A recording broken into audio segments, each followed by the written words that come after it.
कहानी की शुरुआत में कुछ बच्चे एक रॉड की मदद से रेत पर रेंगते हुए माइंस ढूंढ रहे थे। फिर एक लड़के ने माइन का ढक्कन खोला और उसका फ्यूज निकाल कर माइन को डिफ्यूज कर दिया। लेकिन तभी एक दूसरे लड़के ने माइन खोली और अचानक जबरदस्त धमाका हो गया जिससे उसकी मौत हो गई। दरअसल ये बच्चे जर्मन कैदी थे जिनको युद्ध में पकड़ा गया था। अब लड़ाई तो खत्म हो गई थी, लेकिन अब भी जर्मन्स की बिछाई हुई लाखों माइंस डेनमार्क में मौजूद थी, जिनसे आम लोगों को काफी खतरा था। अब सरकार ने माइंस निकालने का जिम्मा इन्हीं कैदी बच्चों पर डाल दिया। जल्द ही डेनमार्क के फौजियों ने बच्चों की ट्रेनिंग शुरू कर दी, जिसमें उन्हें माइंस ढूंढकर उन्हें बंद करने का तरीका सिखाया गया। इसके बाद प्रैक्टिस के लिए एक एक लड़के को माइन वाले कमरे में भेजा गया। सबसे पहले लड़के ने अंदर जाकर बड़े ध्यान से माइन का ढक्कन खोला और फ्यूज निकाल कर माइन बंद कर दी। लेकिन जब दूसरा लड़का अंदर गया तो डर के मारे उसके हाथ कांपने लगे, पर फिर भी वो माइन बंद करने में कामयाब रहा और आखिरकार सबने चैन की सांस ली। लेकिन इसके बाद जो लड़का गया वो माइन को बंद करने में नाकामयाब रहा और उसकी मौके पर ही मौत हो गई। इससे बच्चों के मन में डर बैठ गया, क्योंकि कभी भी कोई भी माइन उनकी जान ले सकती है। खैर, ट्रेनिंग पूरी होने के बाद 11 लड़कों को डेनमार्क के पश्चिमी तट पर लाया गया, जहाँ पर सार्जेंट कार्ल उनका बॉस होगा। कार्ल के मन में नाज़ियों के लिए बहुत नफरत भरी हुई थी। उसने देखा कि ये बच्चे महज 13-14 साल के थे, पर कार्ल जैसा आदमी जो नाज़ियों से बेहद नफरत करता था, उसके लिए ये बच्चे सिर्फ माइंस ढूंढने के औजार थे। फिर कार्ल ने बीच की ओर इशारा करते हुए कहा कि यहाँ 45,000 माइंस दफन हैं। उसने हुक्म दिया कि हर किसी को 1 घंटे में 6 माइंस ढूंढकर उन्हें बंद करना होगा, ताकि 3 महीने बाद वो अपने घर लौट सके। इसके बाद सभी बच्चे काम पर जुट गए और रेंगते हुए रॉड से धीरे धीरे माइंस का पता लगाने लगे। अचानक अर्नेस्ट नाम के एक लड़के को एक माइन मिली और उसने अपनी ट्रेनिंग की मदद से माइन को डिफ्यूज कर दिया। इसी तरह उनका पहला दिन काफी अच्छा रहा, क्योंकि किसी को जान का नुकसान नहीं हुआ। शाम को उन्होंने कपड़े के बैग्स में घास भरकर गद्दे बनाए ताकि वो रात को सो सकें। फिर रात को सबने मिलकर बातें की और बताया कि वो घर लौटने के बाद क्या क्या करेंगे। लेकिन उनमें से एक लड़के को बिल्कुल यकीन नहीं था कि वो कभी घर वापस जा पाएंगे, पर बाकी सभी बच्चों के मन में अभी भी आस थी। इसके बाद हम देखते हैं कि उन बच्चों को खाना भी ढंग का नहीं दिया जाता था। तभी अर्नेस्ट ने एक छोटी बच्ची को खेलते देखा तो वो उससे बातें करने लगा। तभी अचानक उस बच्ची की माँ वहाँ आ गई और उसने तुरंत अपनी बेटी को घर वापस आने को कहा। इस दौरान अर्नेस्ट ने चुपके से लड़की के खिलौने से ब्रेड का टुकड़ा चुरा लिया और बाद में अपने भाई के साथ बांट कर खाया। फिर रात होने पर कार्ल ने सभी लड़कों को एक लकड़ी के घर में कैद कर दिया और दरवाजे को लकड़ी के फट्टों से बंद कर दिया गया, ताकि बच्चे चाहकर भी भाग न सकें। खैर, अगले दिन लड़के फिर से काम पर गए, पर आज वो कल से धीरे ही चल रहे थे, क्योंकि उन्हें खाने के लिए एक दाना तक नहीं मिला था। फिर शाम को स्टूमन नाम का एक लड़का कार्ल के पास पहुंचा और उससे पूछा कि उन्हें खाना कब तक मिलेगा। तब कार्ल ने कहा कि किसी भी जर्मन इंसान को पहले खाना नहीं मिलेगा। कार्ल ने कहा कि उसे कोई फर्क नहीं पड़ता कि जर्मन कैदी माइंस से मरे या भूख से। फिर उसने लड़के को डांट कर वापस भेज दिया। अगर रात को हेलमेट नाम का एक लड़का अपनी भूख पर काबू नहीं रख पाया और वो खाना ढूंढने के लिए लकड़ी के फट्टे हटाकर घर से भाग निकला। फिर अगली सुबह अर्नेस्ट को बुखार हो गया और उसे चक्कर भी आ रहे थे, पर इसके बावजूद भी कार्ल ने उन्हें एक पल के लिए भी आराम करने की इजाजत नहीं दी और उन्हें उसी वक्त काम पर लग जाने को कहा। इधर विलियम नाम का एक लड़का भी बीमार हो गया और उसने उल्टी कर दी। तब स्कूमन उसे देखने जा ही रहा था कि अचानक वहाँ जबरदस्त धमाका हो गया, जिसमें विलियम की दोनों बाजुएं उड़ गई। वो बेचारा दर्द के मारे तड़पते हुए कह रहा था कि वो अपने घर वापस जाना चाहता है। तब अर्नेस्ट चिल्ला चिल्ला कर मदद की गुहार लगाने लगा, मगर पास की खेत वाली औरत ने भी चुपचाप अपना दरवाजा बंद कर लिया। इधर कार्ल भी बच्चों की पुकार सुनने के बावजूद अंदर ही बैठा रहा, लेकिन विलियम की चीख पुकार इतनी दर्दनाक थी कि कार्ल जैसा पत्थर दिल आदमी भी खुद को रोक नहीं सका और उसने बाहर जाकर विलियम को एक इंजेक्शन दे दिया। तब उसे एहसास हुआ कि ये कैदी सिर्फ नाज़ी फौजी नहीं, बल्कि छोटे बच्चे भी हैं। इसके बाद वो खुद विलियम को उठाकर हॉस्पिटल ले गया। वहीं बाकी बच्चे भी बीमार होकर उल्टियां करने लगे थे। जब कार्ल को इसका पता चला तो उसने सबसे पूछताछ की। तब हेलमेट ने खुलासा किया कि वो कल रात अपनी भूख पर काबू नहीं रख पाया और पास के खेत से कुछ दाने चुरा कर उसने अपने साथियों में बांट दिए। फिर जब कार्ल ने खेत वाली औरत से उन दानों के बारे में पूछा तो उसने बताया कि वो तो कीड़े लगने की वजह से खराब हो गए थे। ये कहकर वो मुस्कुराने लगी क्योंकि उन दानों को खाने से दुश्मन जर्मन फौजी बीमार हो गए थे।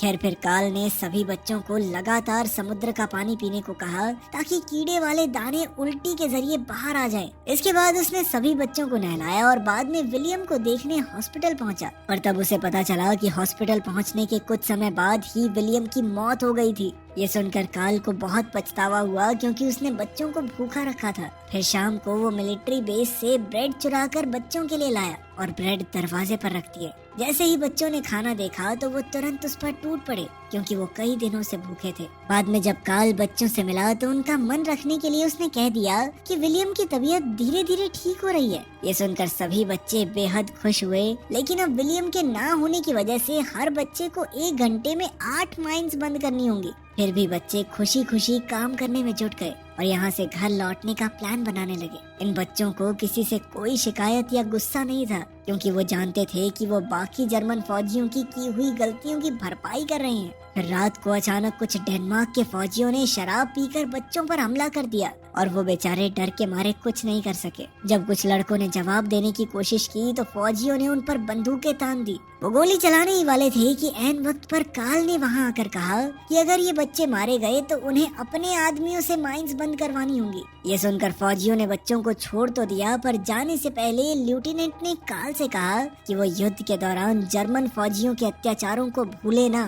तब कार्ल ने कहा कि ये बच्चे तो जानते भी नहीं कि उस वक्त क्या हुआ था। खैर फिर अगले दिन स्कूमन ने एक डबल माइन निकाली। असल में इस माइन को ढूंढने वालों के लिए ही बिछाया गया था। तब स्कूमन ने चिल्लाकर सबको इस तरह की माइन से सावधान रहने को कहा, पर किसी को भी उसकी आवाज सुनाई नहीं दी। इधर वर्नर एक माइन डिफ्यूज करने के बाद बेहद खुश था कि अचानक डबल माइन में भयानक धमाका हो गया। जैसे ही अर्नेस्ट ने ये देखा तो वो रोते हुए अपने भाई की तरफ दौड़ा, पर उसके भाई के तो चीथड़े उड़ चुके थे। जल्द ही कार्ल वहां आया, लेकिन वो भी अब कुछ नहीं कर सकता था। अपने भाई की मौत से अर्नेस्ट को बहुत गहरा सदमा लगा और वो बेचारा बार बार कह रहा था कि उसे वापस जाकर अपने भाई को ढूंढना है। तब कार्ल ने उसे नींद का इंजेक्शन दे दिया और चुपचाप उसके पास बैठ गया। तब उसे एहसास हुआ कि ये कोई नाजी फौजी नहीं बल्कि एक हताश बच्चा है जिस बेचारे ने अपनी आंखों के सामने अपने भाई को मरते हुए देखा है। खैर बाद में कार्ल ने स्कूमन को बुलाकर विलियम की मौत के बारे में बताया। स्कूमन ने कहा कि वो ये बात पहले से जानता है। उसने कहा कि सभी लड़के बस जल्द से जल्द सभी माइंस निकाल कर अपने घर वापस जाना चाहते हैं, लेकिन अब उसे यकीन हो गया था कि ऐसा कुछ नहीं होने वाला।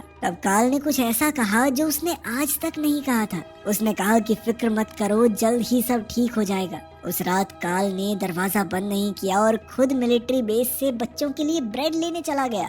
फिर अगले दिन बच्चे बेहद खुश थे क्योंकि कार्ल ने उन्हें आराम करने की इजाजत दी थी और फिर उन्होंने मिलकर बीच पर फुटबॉल खेला। अब चीजें धीरे धीरे ठीक हो रही थी कि अचानक पास ही में धमाका हुआ जिससे सब बदल गया। इस धमाके में कार्ल के कुत्ते की मौत हो गई थी, जबकि वो उस इलाके में घूम रहा था जहां से सभी माइंस निकाल दी गई थी। इस चीज से कार्ल को लगा कि बच्चे उसे धोखा दे रहे हैं। पहले नाजियों ने उसके पूरे परिवार को मार डाला और अब उनकी वजह से उसका कुत्ता भी मर गया। इस घटना के बाद कार्ल के मन में नफरत एक बार फिर से उठ खड़ी हुई और वो दोबारा से क्रूर और अत्याचारी बन गया। जो लड़का माइंस हटाए हुए इलाके की जांच करता था उसने कार्ल को बताया कि सच में उस इलाके से सारी माइंस निकाल दी गई थी, पर कार्ल ने उसकी एक ना सुनी और उसे कुत्ता बनने की सजा दी। फिर उसने बॉल फेंकी और उसे कुत्ता बनकर ही बॉल लाने को कहा और जबरदस्ती कुत्ते की तरह भौंकने का हुक्म दिया। अब कार्ल ने एक बार फिर से उस इलाके की जांच करने को कहा, पर एक लड़के ने इसका विरोध किया। तब कार्ल ने गुस्से में आकर उसे कई बार थप्पड़ मारे। इसके बाद सभी बच्चे बाहों में बाहें डाले अपनी जान जोखिम में डालकर उस इलाके पर चलने लगे ताकि बची हुई माइंस का पता चल सके। बाद में जिस लड़के को कार्ल ने थप्पड़ मारे थे वो तंग आकर वहाँ से भाग निकला, लेकिन स्कूमन ने कहा कि सारी माइंस डिफ्यूज करने के बाद उन्हें घर भेज दिया जाएगा। फिर अगले दिन वो खेत वाली औरत अचानक दौड़ते हुए बच्चों के घर में आई और रोते हुए उनसे मदद की गुहार लगाने लगी। लड़के तुरंत उसके साथ भागकर बाहर आए तो उन्होंने देखा कि उसकी बेटी खेलते खेलते माइंस के इलाके में चली गई थी। तब स्कूमन तुरंत जमीन पर लेटकर माइंस खोजने लगा। इधर जब कार्ल वापस आया तो उसने देखा कि घर एकदम खाली था। उसने सोचा कि सभी बच्चे भाग गए, पर जब वो बीच पर पहुंचा तो उसने देखा कि वो सब मिलकर छोटी बच्ची को बचाने की कोशिश कर रहे थे। तभी अचानक अर्नेस्ट माइंस के इलाके पर सीधा चलते हुए बच्ची के पास गया। फिर अर्नेस्ट ने बच्ची को उठाकर स्कूमन को पकड़ा दिया और खुद वहीं सुन्न होकर खड़ा हो गया। सबने उसे वापस बुलाया पर वो मुस्कुराकर माइनफील्ड की ओर बढ़ गया। अचानक धमाका हुआ जिसमें उसकी जान चली गई और आखिरकार वो अपने भाई के पास पहुंच ही गया। ये देखकर तो स्कूमन जैसा मजबूत लड़का भी अंदर से टूट गया। फिर काल ने उसके पास जाकर कहा कि वो जल्द ही अपने घर लौटेंगे। बाद में काल समुद्र की ओर देखते हुए उन सभी मासूम बच्चों के बारे में सोचने लगा जिन्होंने अपनी जान गंवा दी थी। खैर जल्द ही 3 महीने पूरे हुए और माइंस निकालने का काम अब पूरा हो चुका था। अब बाकी 6 बच्चे अपने घर जाने को तैयार थे। वो सब माइंस को एक ट्रक में चढ़ाते हुए खुशी खुशी अपने भविष्य की बातें कर रहे थे कि अचानक वहाँ जोरदार धमाका हुआ जिसने आसमान को काले धुएं के बादलों से भर दिया। काल और उसके साथी दौड़कर वहाँ पहुँचे पर 2 लड़कों की मौत हो चुकी थी। आखिरकार बाकी बचे 4 लड़के ट्रक में चढ़े लेकिन उनके चेहरे पर खुशी का नामो निशान नहीं था। इसके बाद उन्हें घर भेजने की बजाय एक और माइनफील्ड में भेज दिया गया जहाँ 72,000 माइंस बिछी हुई थी। तब उन्हें एहसास हुआ कि घर लौटने के सारे वादे झूठे थे। जब काल को इसकी खबर मिली तो उसे भी धक्का लगा। उसने अपने सीनियर्स से बात करके बच्चों को घर वापस भेजने की पूरी कोशिश की मगर अफसोस कोई फायदा नहीं हुआ। फिर बाद में नए इलाके के लीडर को एक लेटर मिला तो उसने उन्हीं 4 बच्चों को बाहर बुलाकर एक ट्रक में भेज दिया। वो नहीं जानते थे कि अब उन्हें कहाँ भेजा जाएगा। पर अचानक काल ने ट्रक का कपड़ा उठाया और बच्चों ने देखा कि वो बॉर्डर पर थे।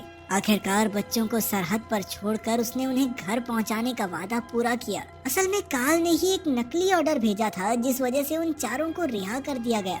एक फौजी होने के नाते शायद उसने गलत किया लेकिन इंसानियत के नाते काल की अच्छाई ने युद्ध की कड़वाहट को मिटाने का काम किया। तो कमेंट्स में इंडिया पाकिस्तान मत किया करो, सब एक ही थे, हम सरकारें लड़वाती हैं। ठीक है, मिलते हैं अगली वीडियो में।